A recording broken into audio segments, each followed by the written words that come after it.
toda la vida fui muy tímido, toda la vida tuve problemas de autoestima. Cuando entro a la televisión, a la cual me negué durante 8 años, pero estaba pelando económicamente, porque había terminado la tesis de grado, y yo dije, bueno, voy a hacer televisión, pero ojalá nadie me vea. Pero lo que más me da sabor es el pasado. Y este espacio es cortesía de CLX Samsung, flaquito de San Moritz, único como tú, café amanecer tan bueno como su gente, 50 años siendo parte de ti, Fundición Pacífico, calidad para toda la vida, Blue Medical Pharmaceutical, producimos y distribuimos salud con la cajita azul, Goner, llega donde quieras, disfruta el camino, Hammer Auto, tecnología alemana que hace la diferencia, KFC, siempre original, Quo Vadis, agencia de viaje y turismo. Egresado de la Facultad de Arquitectura de la Universidad Central de Venezuela y sorprendido por el mundo de la actuación, Carlos Mata incursionó en las telenovelas y triunfó sin siquiera pensarlo, buscarlo. La vida lo fue llevando a construir una carrera marcada por el éxito y la protagonización de varias exitosas producciones. En su carrera como cantautor, además de interpretar los temas principales de varias telenovelas, fue galardonado con discos de oro y platino por sus numerosas ventas, ya que en su sencillez y talento se convirtió en un ídolo seguido por multitudes a nivel internacional. Carlos Mata siempre ha visto la fama como algo peligroso, pero que disfruta desde su intimidad, alejándose de todo lo que en su momento incluso le costaba aceptar que él merecía. Querido Carlos, bueno, tantas cosas importantes que decir sobre ti, hay cosas tan significativas para lo que emanas o lo que representas para tantos venezolanos y sobre todo porque hay una vinculación hacia una época importante. Perteneces a una de las épocas más importantes del país. ¿Sabías ese enlace que hay directo con las cosas buenas que Venezuela vivió contigo? Hay como un reflejo de cuando se habla de los buenos momentos de que Carlos Mata esté relacionado directamente con eso. Bueno, y a mi modo de ver, pues nosotros, la generación nuestra, y en el caso específicamente de los artistas, cuando digo artistas estoy hablando desde directores de orquesta sinfónica, pasando por la pintura, incluso de la publicidad, pues, o sea, pero específicamente en el área de la música, vivimos una época absolutamente privilegiada, pues una generación que dio pues, a un Guillermo Dávila, a un Ian Chester, a un Franco De Vita, a Ricardo Montaner. Uy, yo no voy a seguir porque se me van a quedar por fuera un montón. De las telenovelas también, pues era un subproducto según todo el mundo y resulta que, bueno, fuimos los número 1 en mercado internacional, más específicamente Radio Caracas Televisión, que fue algo que no nos esperábamos. El primero sorprendido era uno, pues, y arrasó, pues.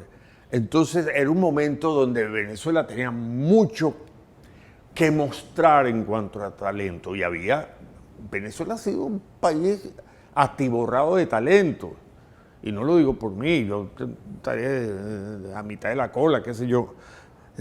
Gente asombrosa y además en un estilo tremendamente original y muy autóctono. Había una gran creatividad. Entonces, obviamente, pues, uno tuvo la suerte de estar montado en ese barco.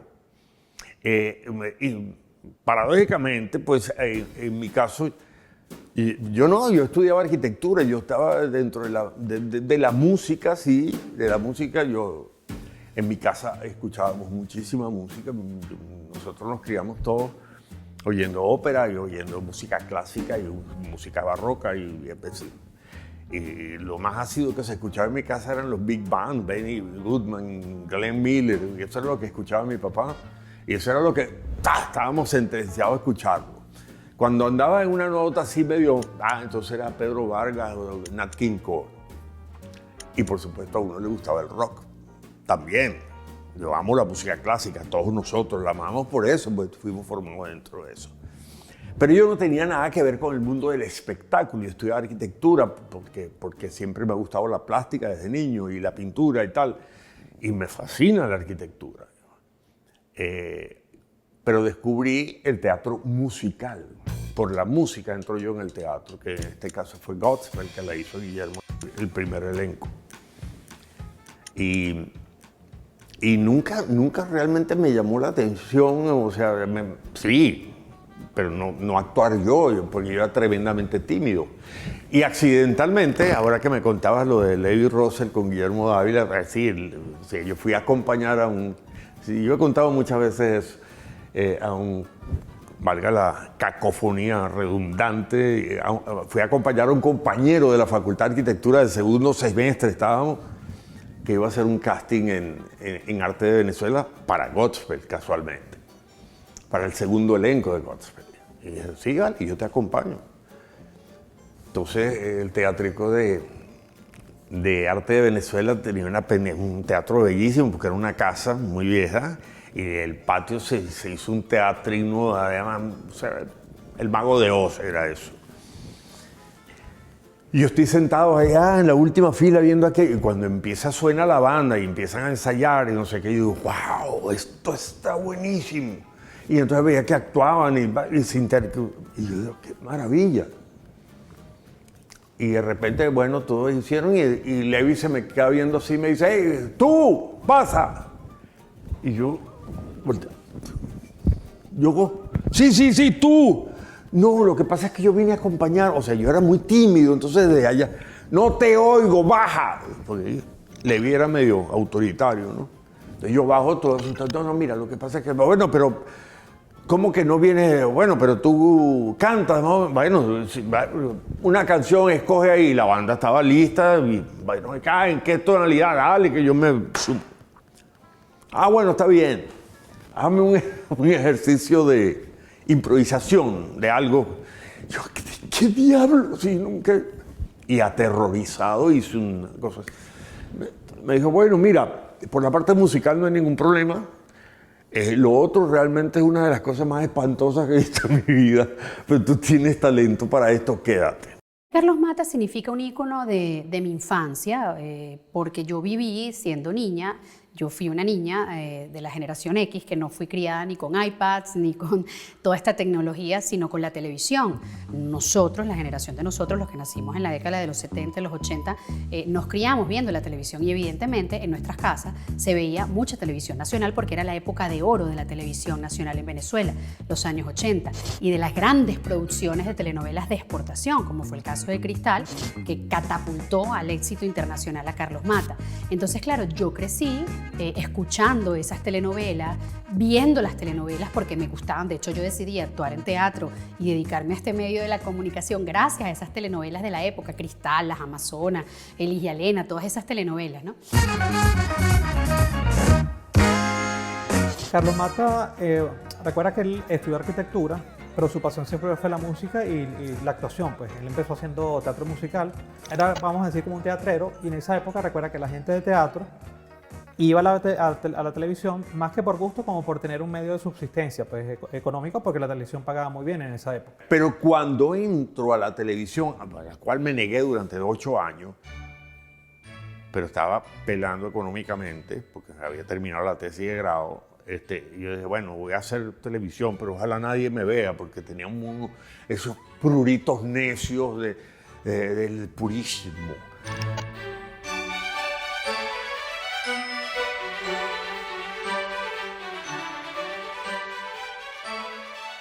Para empezar, cuando a mí me proponen hacer un disco, yo decía, ¿cómo voy a hacer un disco yo?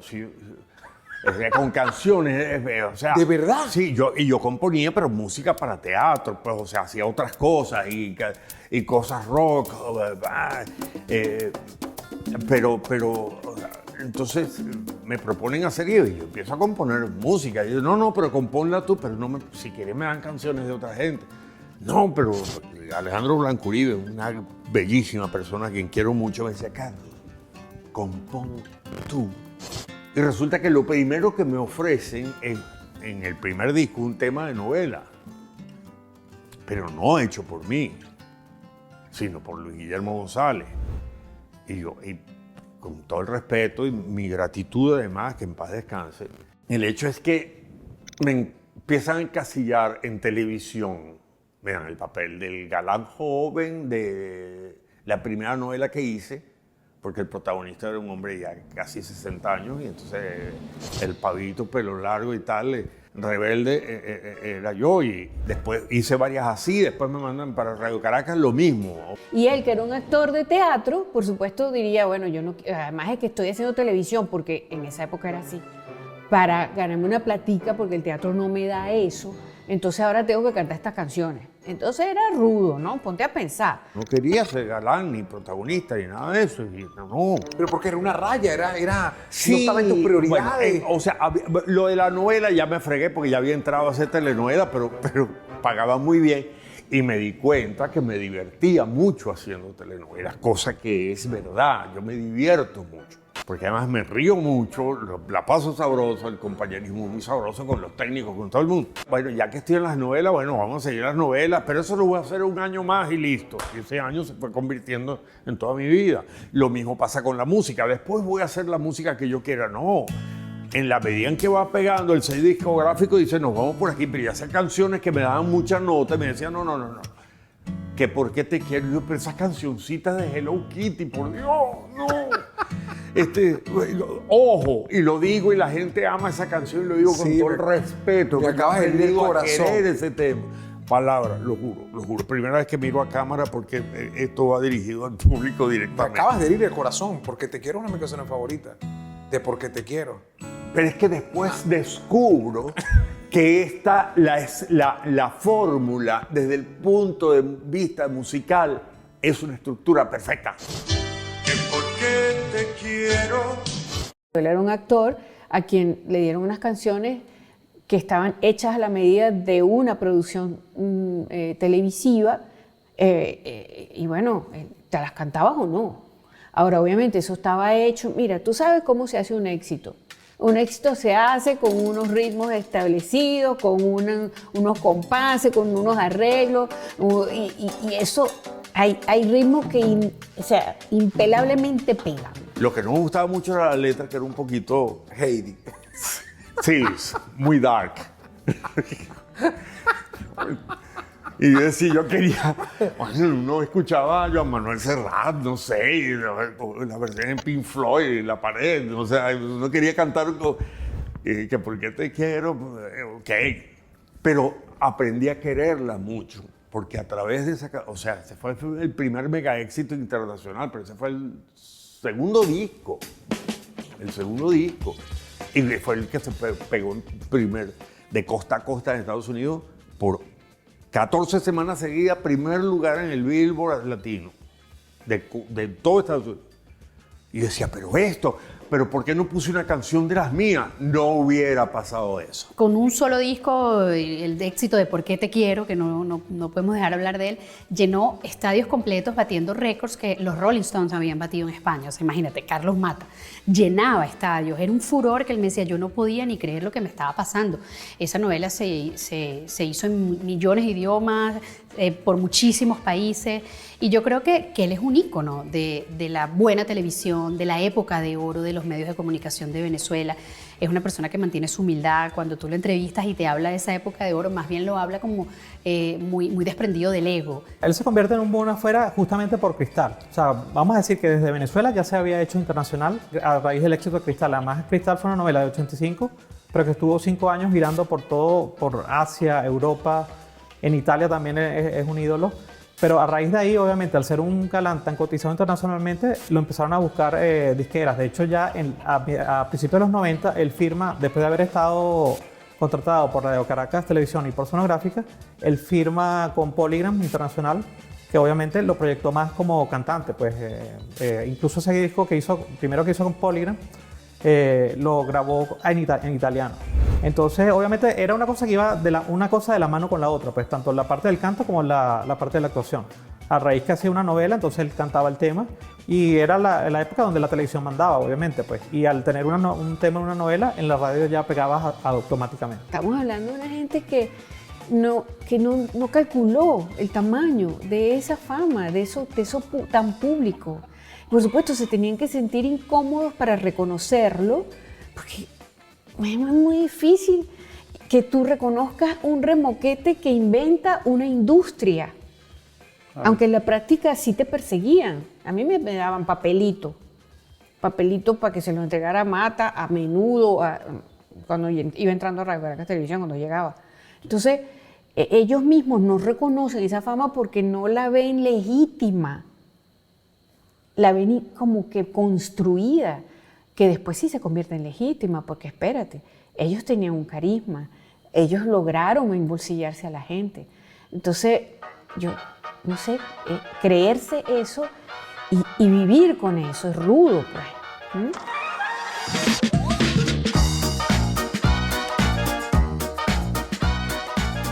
Yo soy de familia española y yo viajaba todas mis vacaciones a España en esa época con mi familia, con mis abuelos.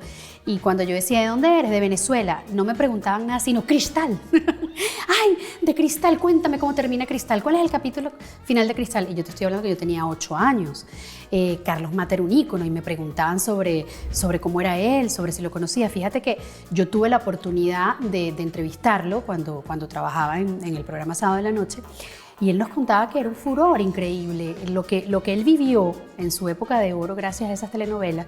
Y se volvió tan viral, por decirlo así, que él no podía, por ejemplo, salir de su casa en España. Estuvo viviendo mucho tiempo en España. De hecho, su gran éxito internacional fue en España, porque lo perseguían como si fueran los Beatles. Lo hacen ídolo, lo hacen galán. Lo hacen un Raúl Montaray, lo hacen un José Bardina. No todos los actores son eso. Los actores son actores de carácter, galanes. Y en esa época esos galanes tenían como una tipología muy particular, porque ahora tú ves, por ejemplo, Pálpito y ves que el galán de ahí no es un galán babieco, como diría mi abuela, ¿sabes? No, un galán con carácter, ¿no? Eso no era así en esa época. Los que eran las primeras actrices y los galanes eran generalmente los buenecitos que le hacían de todo, y entonces, tú sabes, un fastidio, ¿no? Entonces, bueno, construyen a ese galán con unas características físicas de guapura, guapo, y entonces le ponen una canción métricamente perfecta para que pegue con una letra además que me toca el corazón. Dime, resultado, fórmula perfecta.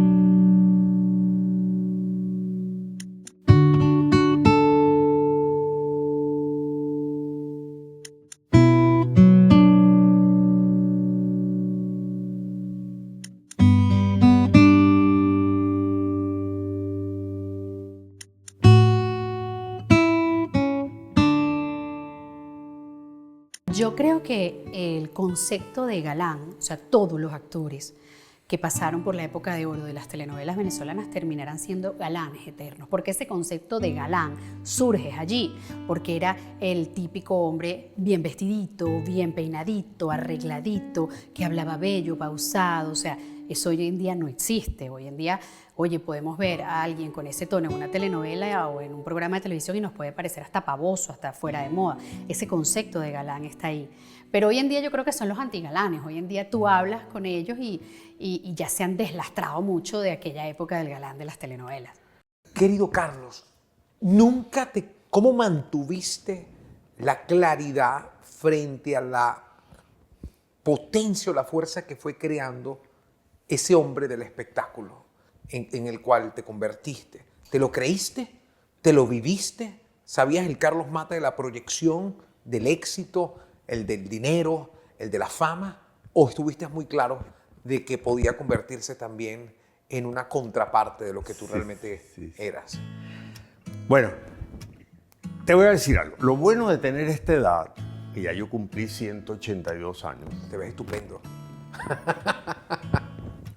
No, lo bueno de tener canas y arrugas es que llega un momento en que tú no quieres hacer concesiones, en el sentido de tú quieres que el que te vaya a querer te quiera como tú eres. Entonces ya no escondes nada realmente. Entonces, y en este caso, pues, a ti te voy a contestar siempre la verdad hasta donde yo entiendo que es la verdad. Y en el caso tuyo es más fácil porque te tengo un afecto tremendo, porque creo muchísimo en ti, yo me siento tremendamente cómodo contigo y me provoca porque es una conversación con un amigo, pues. Entonces, para responderte esto, mi gran aliado fue algo muy negativo mío, fíjate. Toda la vida fui muy tímido, toda la vida tuve problemas de autoestima, toda la vida, y la sigo teniendo, hasta cierto punto. Y eso me hacía que yo no me creyera nada. Es decir, yo no me merezco esto, ¿qué disparate es este? 50.000 personas en un show, o sea, 50.000. En el Astrodome de Houston, 82.000 personas. ¿Qué es esto? O sea, pero yo, ¿por qué? Pero si hay gente mucho mejor que yo, o sea, no entiendo. X. El hecho es que yo soy un ser humano, obviamente. Y cuando empiezan a darte premios, y cuando llegan, o sea, me di el postín de que yo fumaba habano, y hice un vuelo Madrid-Nueva York, y la hermosa le dije, yo fumo habano. Y dice, bueno, pregúntale a los otros dos que van ahí en primera clase si no les molesta. Me vine fumando tabaco dentro de un vuelo de Iberia. Que tú llegues a un aeropuerto y muchas veces no tenías que hacer, la mayoría de las veces no tenías que hacer ni siquiera, sino te pasaban por el VIP, te hacían lo del pasaporte ahí. Por supuesto que esas cosas. Vas a un restaurante y el dueño no quiere cobrarte la cuenta y ese tipo de cosas. Y sobre todo vas por la calle y lo que recibes en la inmensa mayoría, bendito sea Dios, en mi caso tuve la suerte de caerle bien a la gente, pues, o sea, qué bueno. Como anécdota, yo me acuerdo que para mí fue muy bonito y muy sorprendente que esa persona que yo veía en televisión de niña, después me entrevistara en programas como Noche de Perros, y ya tener ese trato de tú a tú, o yo poderlo entrevistar en Sábado en la Noche, o sea, me parecía increíble, porque aunque tú no lo creas, a lo mejor para las generaciones de ahora, como puede ser un youtuber, el máximo ídolo, para mí mis ídolos eran Carlos Mata y los actores de la época de los 80 en las telenovelas. Esa fama, que eso es lo que es adictivo, pues cuando te das cuenta el poder que tiene eso, el poder insólito que tiene, y lo del ídolo. O sea, tipas que conocí que caían desmayadas en el piso porque no podían creer que le diste un beso. O sea, esas cosas que la ha vivido muchísimo artista, lo ha vivido muchísimo. Pero que en el fondo tú te espantas, tú dices, ¿pero qué es esto? Por supuesto que es un masaje para el ego. Por supuesto que te da la tentación cuando ves que no tienes que levantarte a nadie, van y te tocan la puerta de la habitación. De a 3, de a 4. Y entonces es que yo soy, no, padre, yo nunca he sido, no tengo la estatura, no tengo pinte modelo, ni nada, no.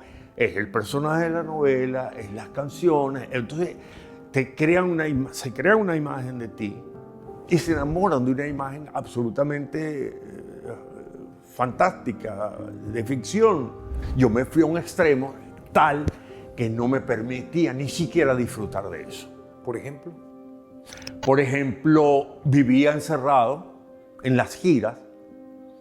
Me invitaban a las cosas más insólitas, al palco presidencial de un concierto de Elton John. Y me iban a buscar en un jet privado. En serio, te estoy hablando de cosas que es verdad, no lo digo por... Y yo decía, ¿qué invento? Tengo dolor de estómago. Y no iba. Y me quedaba, tenía las computadoras nuevas que estaban en las primeras laptops, y me quedaba jugando con eso, me quedaba leyendo en el hotel y era feliz leyendo mis libros de historia y tal. Entonces, irse al otro extremo de pretender que no te mereces nada es también enfermizo. Eso no es justo conmigo ni con la vida. ni con lo que has hecho. Ni con lo que he hecho yo. O sea, el hecho de no valorar mis logros. Tú ves los pocos discos de platino que se han salvado y los premios es porque me los guarda alguien, porque a mí me han entregado un disco de platino y se me ha olvidado y lo he dejado en la silla donde me lo dieron. Porque no valoraba eso. No lo valoraba, no por el premio, no por nada, sino que esa cosa de sentir que tú no te mereces nada de esas cosas. Eso que es un extremo tan feo como el otro. Es decir, eso es ser ingrato, Juan. es una manera de ser ingrato, porque todos los demás sí se lo merecen, pero yo no. Entonces no lo disfrutaba, entonces vivía con un sentimiento de culpa porque mi hijo me hacía falta, porque mi ex esposa me hacía falta, porque mis hermanos me hacían falta. La fama hay que saber manejarla muy bien y eso puede agotar a cualquiera. Entonces, yo creo que llega un punto en que tú te agotas de que te persigan, de que te pidan autógrafo, de que te pregunten con quién estás casado, qué haces, a qué hora te acuestas o te levantas, si fuiste al baño o no. Y por eso la repeles y te retiras. Necesita un espacio, ¿verdad? Porque la fama tú la necesitas, pero después tienes que saberla manejar muy bien, porque entonces te vuelve loco. Pero entonces ahí donde funcionan las neuronas y los problemas de autoestima que es, ojo, no te vas a convertir en un imbécil. Este poder es totalmente efímero. Esta es una circunstancia, gracias a la vida, gracias a Dios, porque me ha dado la oportunidad de saborear esto. Pero hasta ahí, y ya. ¿Por qué? Porque esto lleva un momento en que va a pasar. Y yo quería hacer papeles de asesino, no sé, un asesino en serie, un narcotraficante, un cura loco, qué sé yo, cualquier cosa. Pero siempre está en el del bueno, del tal. Entonces, claro, tienes que trabajar en la parte bondadosa tuya, amable, que gracias a Dios uno la tiene, pues. Pero me hubiera gustado todo lo contrario, trabajar con los fantasmas de uno, con los demonios de uno, que todos los seres humanos tenemos, lo reconozcamos o no. Carlos, me tocaste un punto interesante sobre esos estereotipos que fueron estableciéndose en tu carrera, de tal vez tocar a algunos personajes claves que al final se te convirtieron parte de tu historia, igual que algunos estilos musicales. ¿Qué hubiese? Yo sé que me tocaste el asesino, el tema, pero creo que esa energía que buscabas, ¿por qué crees que nunca se terminó dando? ¿Por qué crees que tal vez esos personajes que hubieses querido interpretar y que romper un poco con lo que te estaban encasillando o que te llevaron al éxito que tenías para hablar de una manera positiva, no se te dieron?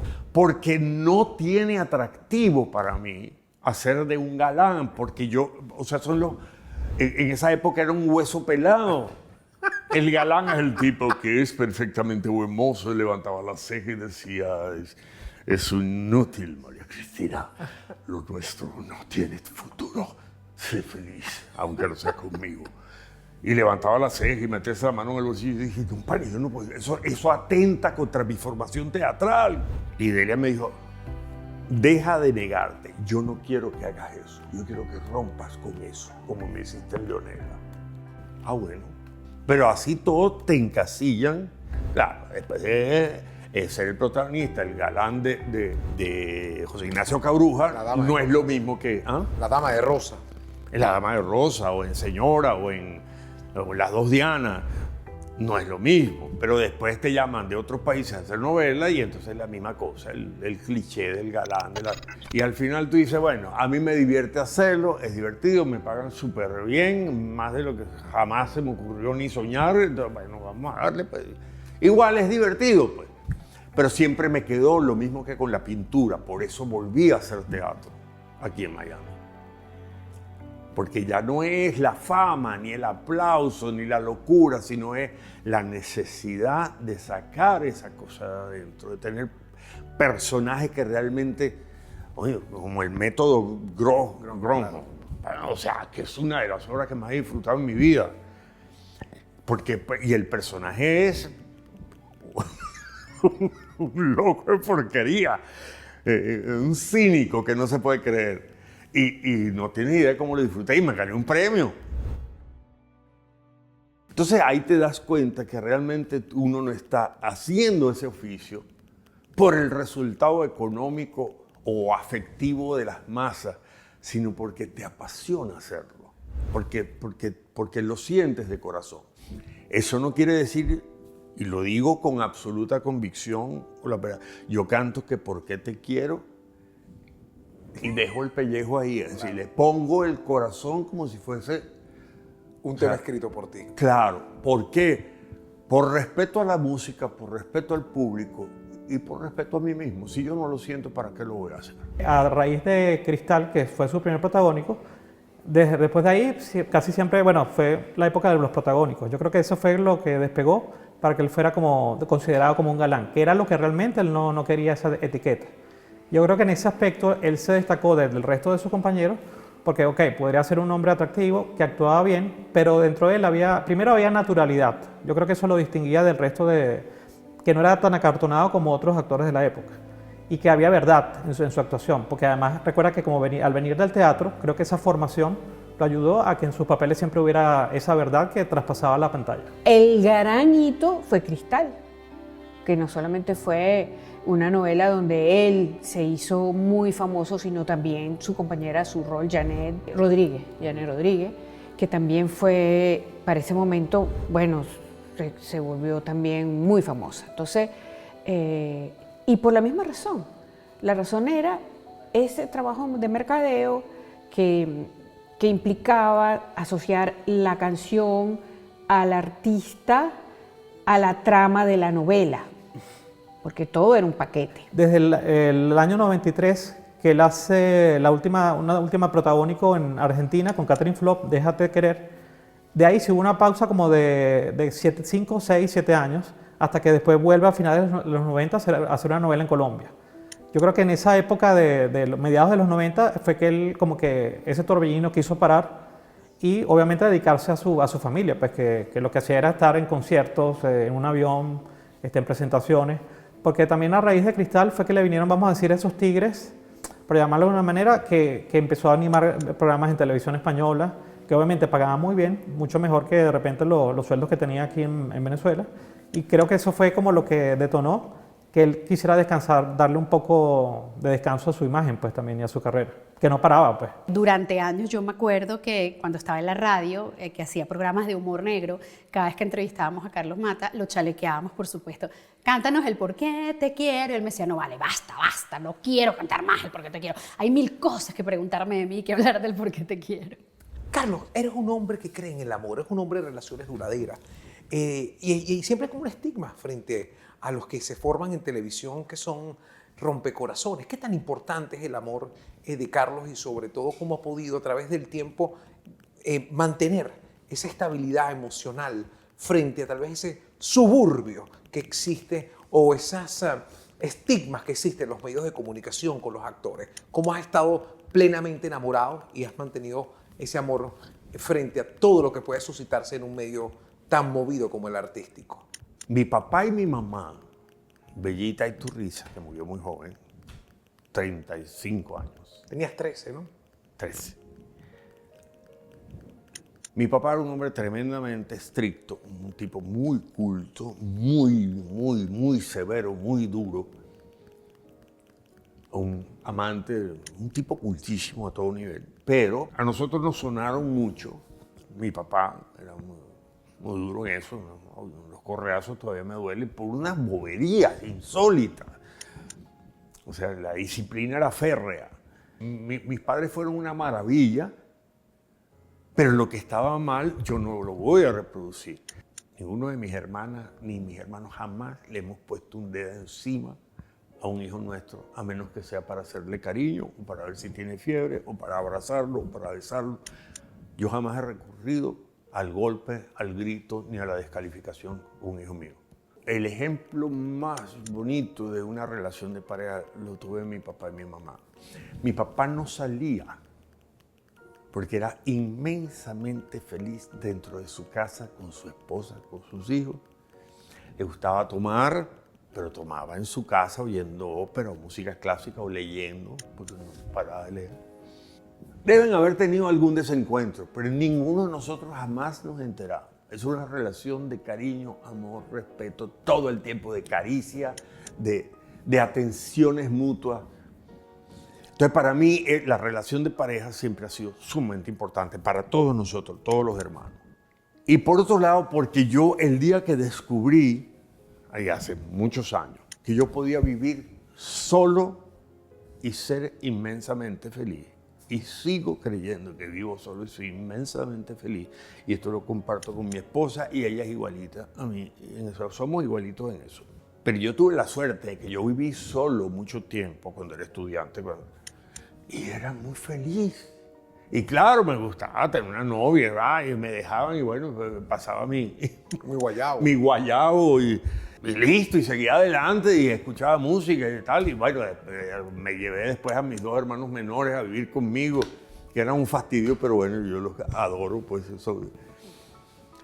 Pero siempre me buscaba mi privacidad y mi mundo interior, pues, o sea, y eso y mis libros y mis cosas. Pues.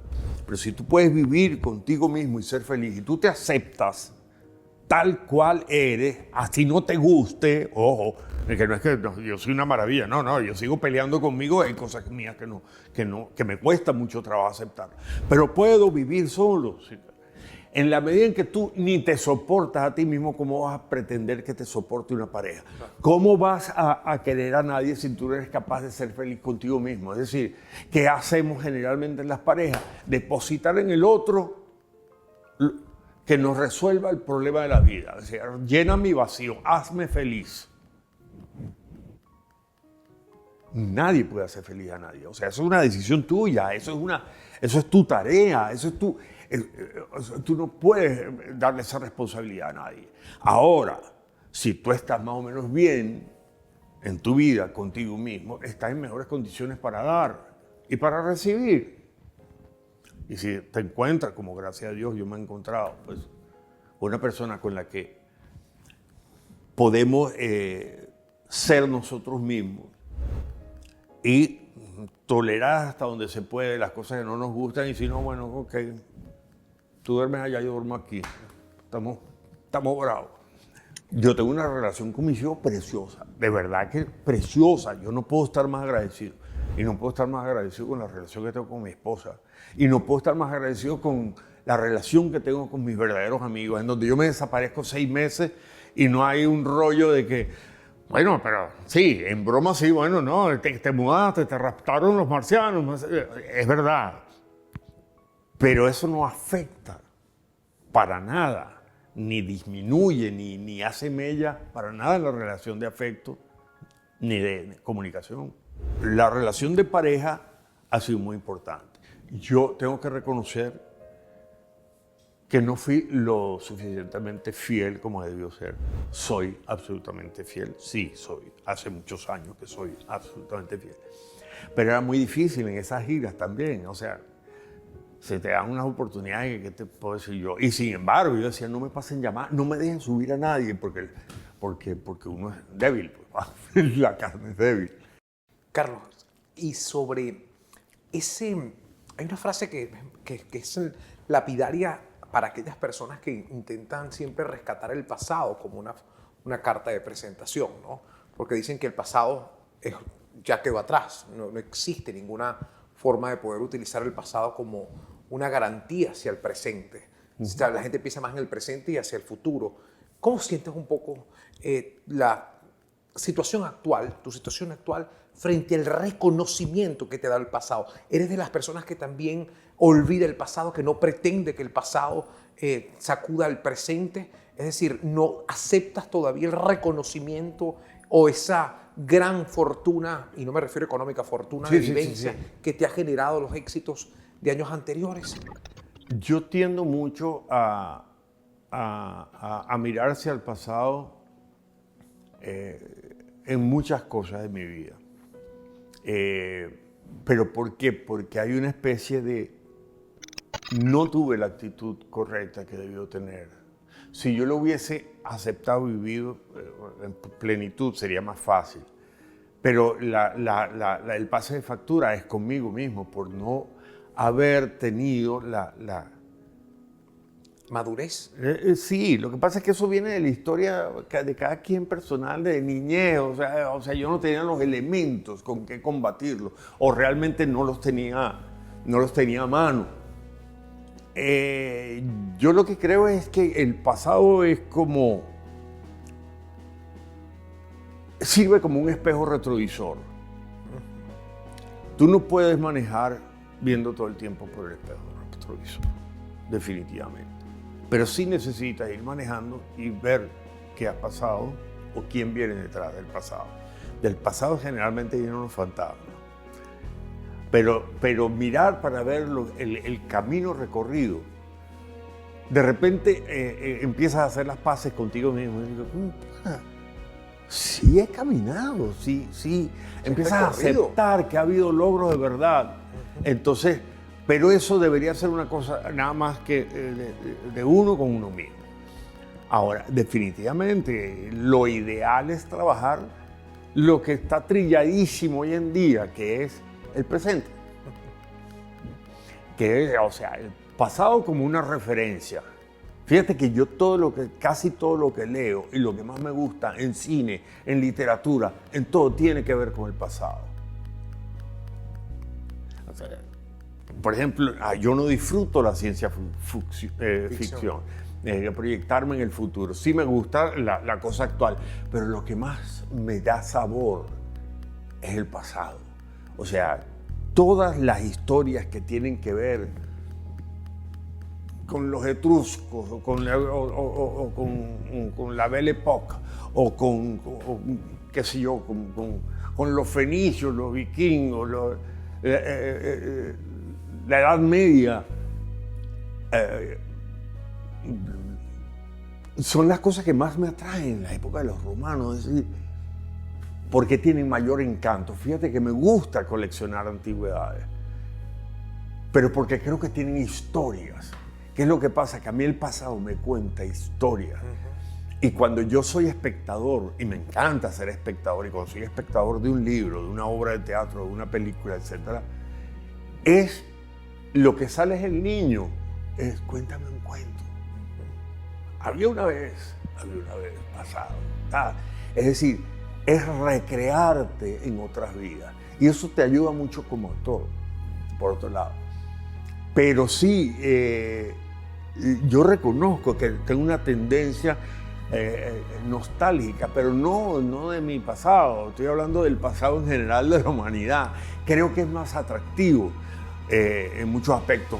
Bendito sea Dios, todo, la cibernética y ahora volar al espacio dentro de nada es vamos a desayunar en Marte, ok, maravilloso me parece.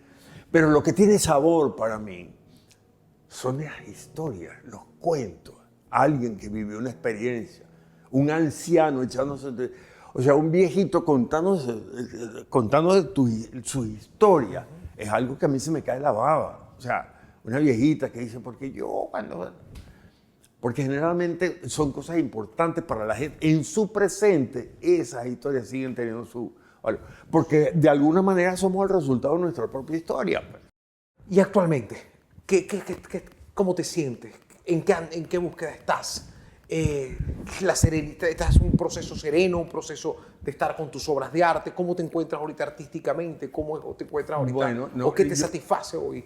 Me pasó lo que le ha pasado a muchos, y es que la pandemia, el COVID, ha truncado todo. O sea, yo estoy cansado de hacer casting y yo, perfecto, tú eres el tipo.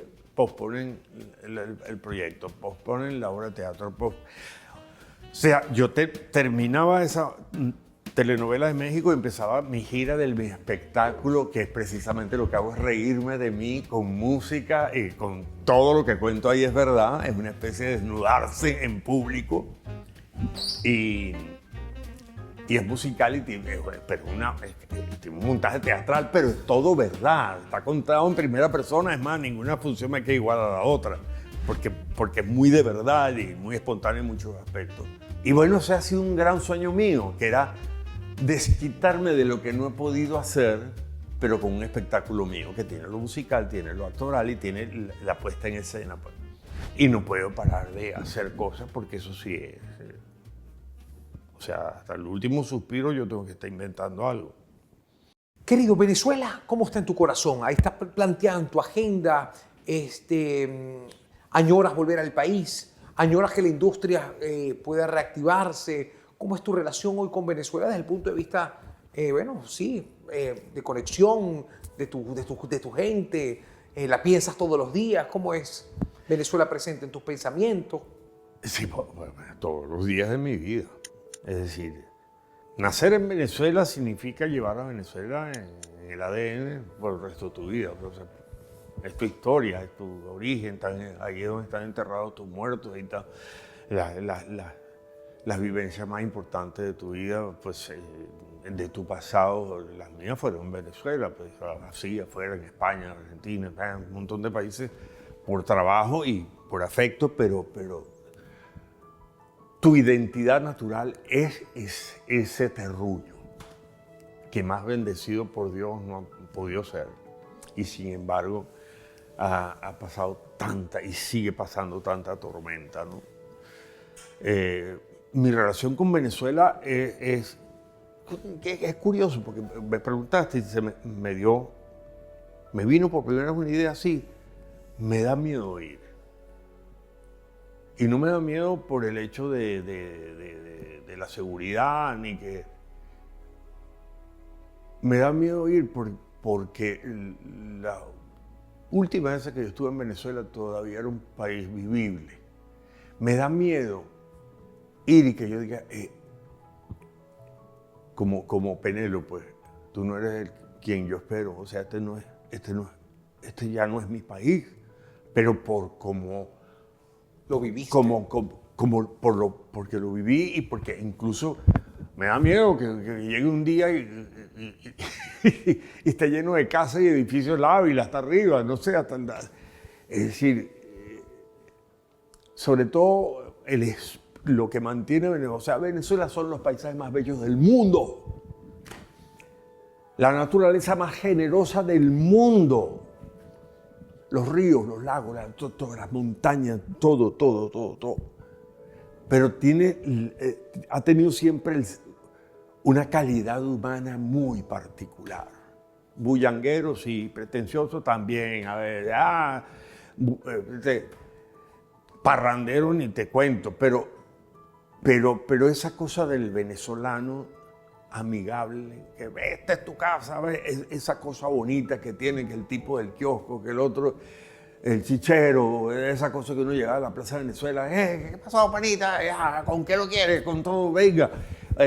Esa cosa tan cálida, tan entrañable del venezolano, el espíritu del venezolano. ¿Hasta dónde ha sido maltratado ese espíritu? Me da miedo no encontrarlo. Sé que sigue vivo porque tengo familia allá y porque tengo amigos allá. Porque tengo gente allá que sé que son de un espíritu indomable. No hay manera jamás de que puedan quitarle eso. Pero sí sueño con volver. Por supuesto que sueño con volver. Y no pienso irme de este mundo sin volver a Venezuela. Aunque no sé si a vivir, porque no sé dónde, no se me ocurre. Y yo creo que no viviría en Caracas a pesar de que amo esa ciudad. Yo pienso que si vivo en Margarita, donde son mis ancestros, los matan. Y los iturrizas que son de Valencia, hace demasiado calor en Valencia. Pero sí, o sea, por supuesto que uno lo extraña, lo añora, y eso le pasa a todo venezolano que se ha ido a vivir afuera. Ojo, que yo me fui por razones de trabajo, yo no me fui a Venezuela por razones políticas, yo me fui por cosas de trabajo, pues, o sea. Pero sí me hace mucha falta, Y bueno, ¿qué te puedo decir? Que espero, de verdad, de corazón, tengo fe y esperanza de volver en algún momento. Y volver varias veces, y salir y entrar. Y no sé si vivir allá, a lo mejor. Dios quiera que las cosas lleguen a un punto en donde uno pueda vivir. Lo que pasa es que las últimas veces que estuve en Venezuela, dije, cada vez que llegaba me sorprendía tanto. Decía, ya yo no sé vivir en Caracas. Es increíble. Y decía, Dios mío, han pasado tantos años. Yo no soy de la Caracas de los techos rojos, ni mucho menos de Juan Vicente Gómez, ni nada de eso. O sea, como para ver Pero sí, o sea, las paranoias que se viven para ir a una farmacia. Y yo decía, pero no puede ser. Y las trancas infernales, que o sea, iba a ir... Bueno, la última novela que hice, Dios mío, para ir del estudio al apartamento, 3 horas y media. Y 3 horas y media de regreso. Se te va el día completo metido en una cola, el día laboral. Pero eso, volver a la Venezuela de antes es misión imposible, pero por lo menos el espíritu del venezolano de toda la vida, porque no es de los 80 ni de los 70, de los 50, de los 30, de los qué sé yo. Yo no viví esa época, bobo. Lo de que tenía 180 y pico de años de mentira. Gracias, Carlito, por el tiempo. No, Por abrir las puertas de tu casa. Vamos a comer ahorita una maravillosa cena que nos preparó tu esposa. Gracias por ser tan gente. No. Te queremos mucho, te extrañamos en Venezuela. Extrañamos verte en pantalla. Bien, yo te agradezco muchísimo, sabes que te admiro mucho, te quiero mucho, creo mucho en ti y además cantas muy bien, loco. No, chicos, bien cantas Vamos tú. a hacer un disco. Bien cantas tú. Vamos a hacer un disco. Vamos a Coño, hacer eso es un- mucha plata, Carlos. Eso es mucha plata hacer un disco. No. Bueno, hacemos la mitad de un disco. Por lo menos un tema. Un tema, pues. Uno de los tuyos, pues. Bueno. Prometido. Gracias por el tiempo. Así que, no. Y esto es una de las cosas en las que yo creo. La vulnerabilidad. Ser vulnerable, como yo fui muchas veces en mi vida, yo lo consideraba un defecto. Hoy en día lo considero una fortaleza. Lo considero una fortaleza. Tú sabes, la verdadera traducción de Dios Todopoderoso, Almighty God, del texto original en griego, la traducción de verdad es Dios todo vulnerable. Wow. Más humano. O sea que es permeable. Más cercano, sí. Muchas gracias, besito. Llévatelo.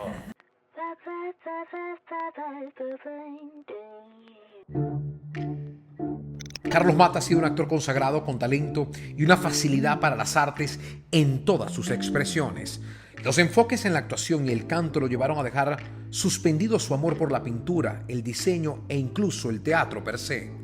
Sin embargo, hoy a sus 70 años vuelve a tocar partes esenciales de su personalidad en la que ha descubierto que la vulnerabilidad es una fortaleza, donde esa realización plástica que tenía congelado suspendida en su mundo más íntimo vuelve a resurgir y en donde a conciencia mira el pasado como una referencia que le facilita entender y disfrutar lo que se ha ganado con esfuerzo, dedicación, pero sobre todo gracias a sus habilidades. Carlos Mata aprendió a dejar fluir las situaciones que se le presentan, a ser capaz de vivir en soledad, pero también rodeado de amor y no dar a otros la obligación de llenar vacíos. Para él la lectura y la buena música han sido parte de su formación y aunque esté fuera del país, de su Venezuela, es parte de su ADN. Pues como él mismo dice, tu identidad natural es ese terruño, quizás un poco alborotado, pretencioso, pero también muy amigable y optimista.